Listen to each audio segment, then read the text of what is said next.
Hello everyone, I'm Paul, a bass player of sorts from Perth, Western Australia. Today I'm going to review my Boss wireless system, the Boss WL-20. The reason I've decided to make this video is that I made a short a while ago. I had this brilliant idea of this short series called Is It Any Good? And I simply said, is it any good? Yes.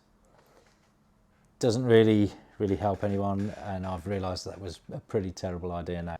So today I'm going to talk about the last 3 years of using this wireless system. I'll talk about some of the good points and some of the bad points. First thing to mention is in this range there are 3 different sets of wireless system. This is the WL-20. Now my son bought another set called the WL-20L, which I've borrowed off him, and I have here just to show you the physical differences. So you can see that WL-20 has a black receiver, WL-20L has the grey receiver. Now the difference between the two is the WL-20 is supposed to have a cable emulation. So it's supposed to emulate something like a 3-meter cable in use. Whereas the WL-20L is more of a lossless format, more flat response, and this has no cable emulation, so you're just getting the direct sound from the pickups. So 2 slightly different things. Can I tell the difference? Not really. Honestly, to my ear, they both sound about the same. But if it's important to you, then maybe you want to go for the non-cable emulation, or if you want traditional, go for this model. Like I say, I honestly didn't detect much difference. Obviously Boss would disagree because they're producing these for a reason, right? So anyway, that's the WL-20L. Okay, so when you get this system, first thing you do, you've got a receiver and a transmitter. So receiver obviously goes into your amp or your floorboard, your modeler, whatever, and the transmitter goes into your guitar. So first thing you need to do is to plug them together where they will pair. And you can see there's a flashing orange light here. And once they finish pairing, that will go off. Okay, see there, that's off now, so they've paired. So now I can take them apart, plug them into the amp and guitar and use them. You can see those 2 lights are flashing green. When you plug them in, they will be a fixed green if the battery is fully charged, and it will go amber as your battery starts to deteriorate.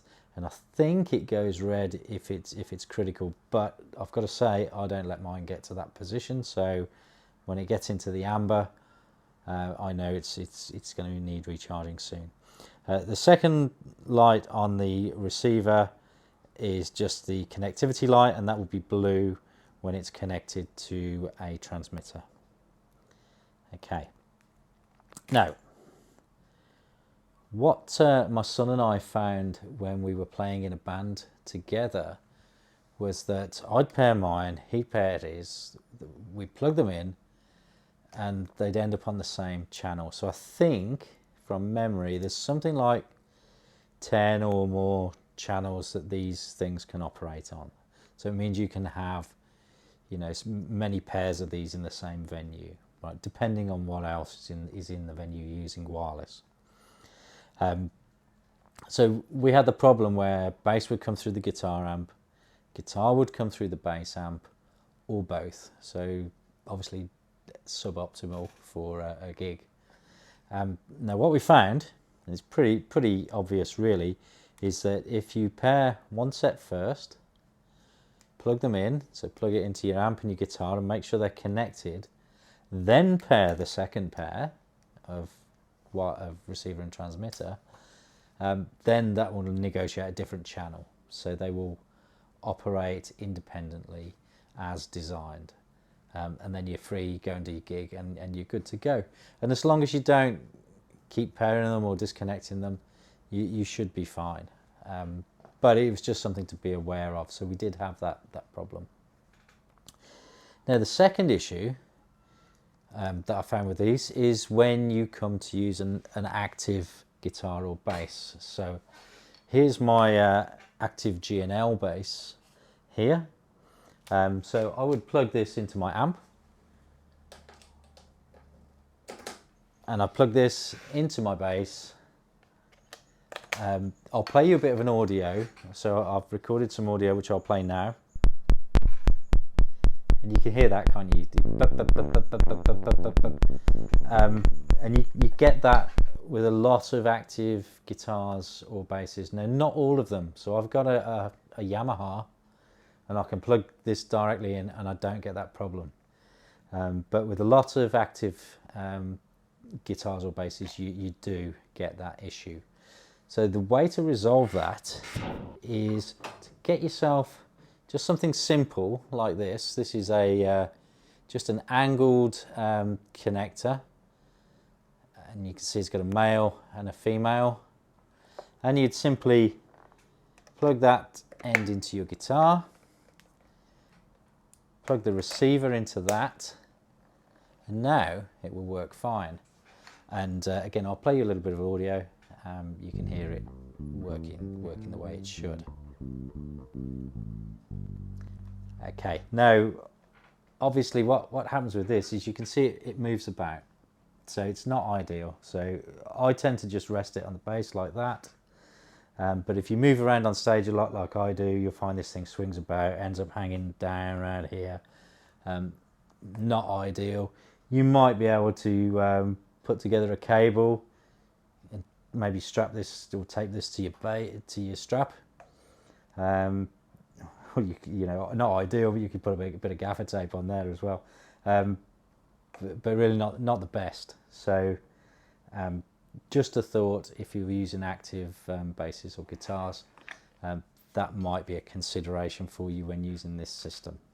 Okay, now so another consideration with these is range. I tend to use these in smaller capacity venues. I play in covers bands mainly these days. I'm playing 200 to 400 cap venues, relatively small stages. I find these work fine for that. They're perfect.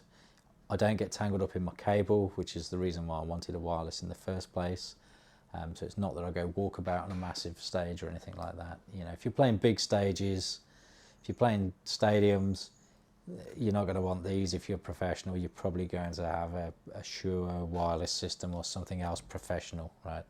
But for your sort of weekend warrior, if you like, or if you're in a smaller band, then these are pretty good. I like them. Definitely served me well. So over the 3 years, they've been pretty reliable.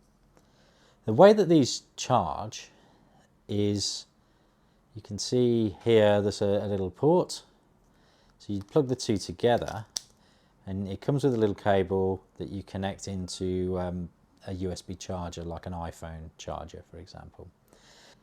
Now, the manual, I think it says they take something like 3 hours to charge to full, and out of that you should get 7 hours stage use. I play generally 3 45-minute sets. I do disconnect them in between, just so that I'm not running the battery down, and I've never had a problem with the battery going flat in all of that time. So I think battery life wise, pretty good, and as advertised. So that again is good if you're playing 3 or 4 sets. You'll probably be okay with these without having to charge. Of course, if you take a break, you can always stick them back on charge anyway and get a little bit more charge into them. I did have an issue a while back. They weren't charging properly, and what I found was it was the cable. I had another cable very similar and used that to charge them, and it was fine. So just be aware that the cables can wear out. So nothing to do with the port on this, although I've had other devices in the past with these similar sort of ports, and they've broken. So again, it is something to be aware of, but you should get a few years use out of it. And the other thing to note is you've got a port on the transmitter separately as well, so you could charge them separately if you wanted to. That's another option for you. The final thing I wanted to mention with these is using them with a floorboard or with a pedal. So obviously if you've got something on the floor, you're going to have your receiver sticking out of that, which means you might tread on it or someone else might get up on stage and tread on it, which is not ideal.